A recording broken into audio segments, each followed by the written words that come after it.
तारमील आहे, त्याच्यावर बसून मुलं अनेक प्रकारच्या जाळी बनवू शकतात.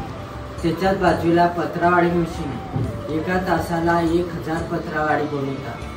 आपण त्याला उद्योग करणं शिकवतो की तो बाहेर जाऊन उद्योगी झाला पाहिजे आणि स्वतःचं जीवन स्वतः त्याला जगता आलं पाहिजे. आणि नारळाच्या शेंडीपासून टोपल्या बनवतात. अगरबत्ती मुलं एका सेकंदाला एक बनवतात मशिनीच्या द्वारे आणि वेगवेगळ्या शेड्समध्ये डुबून आपण त्याला विक्रीला पण पाठवतो आणि तेच पैसे मुलांच्या उपयोगीसाठी खर्च करतो.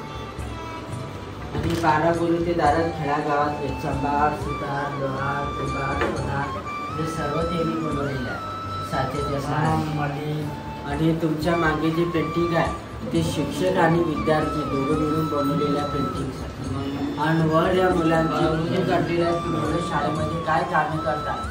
स्वयंपाक बनवणे, फिनाईल बनवणे, स्क्रीन पेंटिंग, अभ्यासक्रम इत्यादी आपण मुलांना उद्योग करणं शिकवतो की तो बाहेर जाऊन स्वावलंबी. तुम्हाला पहिल्या दरवाज्यातून हनुमानची दिसते, वरच्या दरवाज्यातून रावण.